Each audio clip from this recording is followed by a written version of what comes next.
Today, we're going to talk about something really powerful, a way of thinking that could change how you see everything. It's this idea of your one precious day, and really digging into how to live it when you have no idea what tomorrow holds.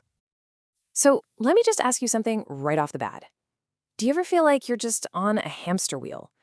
Caught in this endless whirlwind of work, errands, responsibilities, always planning for the future. It's so easy to get caught up in all that and completely forget that your life is actually happening right now, in this very moment. So, here's what we're going to cover. We'll start with what this autopilot life really is. Then we'll look at some ancient wisdom and some really tough lessons from loss.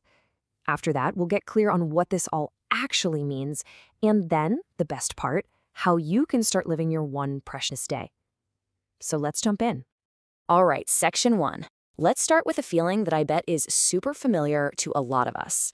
Just being swept away by how fast everything moves these days.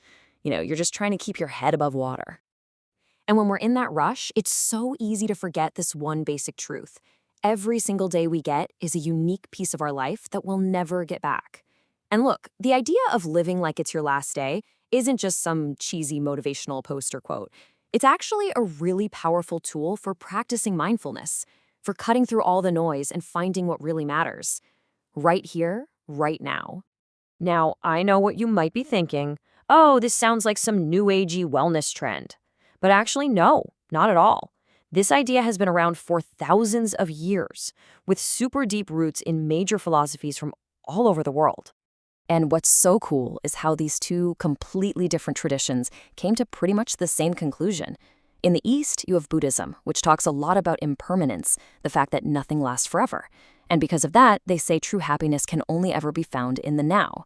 And then, way over in the West, you had the Stoics, who saw our limited time not as something to be sad about, but as the very thing that makes our actions, our words, our whole lives meaningful. The Zen master, Thích Nhất Hạnh, just nailed it, right?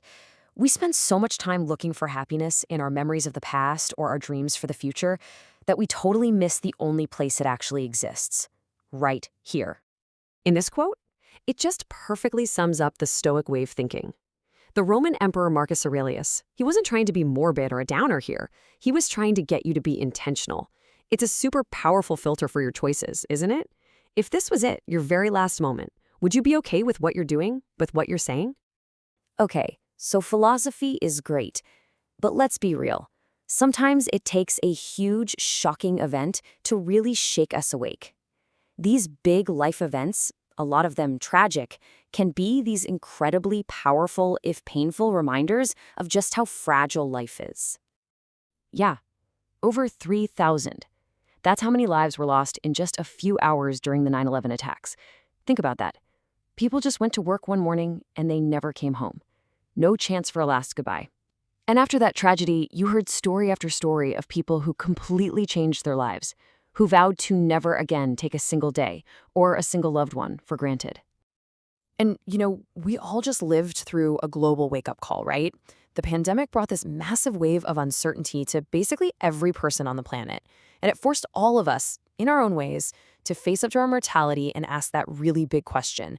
Okay, what actually matters to me? There's this amazing line from the book Tuesdays with Morrie, and it really gets to the heart of it. The idea is that facing the reality that we're not going to be here forever isn't about giving up. It's the opposite. It becomes your guide. It's like a mirror that shows you what's really important, so you can live a life with more meaning and more love.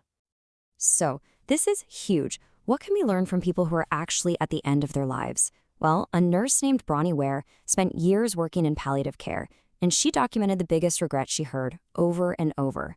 And you know what? The regrets weren't about not making enough money or not getting that big promotion.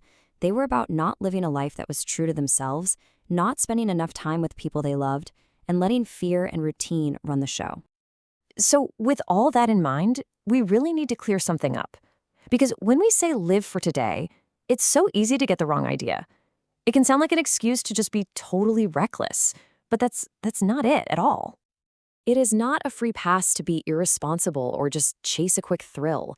It's the exact opposite, actually. It's a call to be incredibly conscious about your priorities.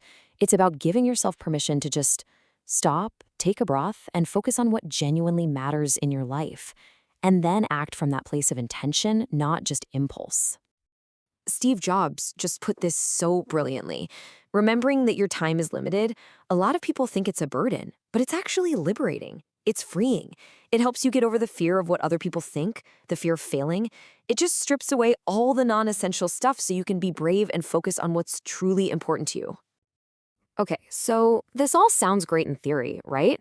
But how do we actually do it? How do we take this big idea and turn it into something we do every day? And listen, this isn't about making some huge, dramatic life change, like quitting your job tomorrow to climb a mountain, unless you want to. You can literally start today, right now, with small things. Just pick up the phone and call someone you love. Forgive someone, maybe even yourself. Or how about this? Just take a second to really, truly savor a simple moment, like the taste of your coffee. Or just write a quick thank you note.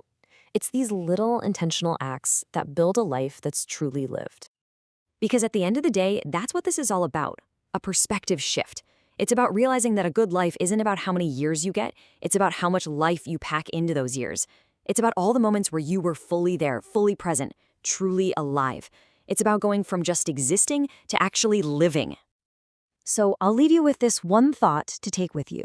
This day, today, it's a gift. It's unique. You're never going to get it back. This isn't a dress rehearsal. So the question is, what are you going to do with it?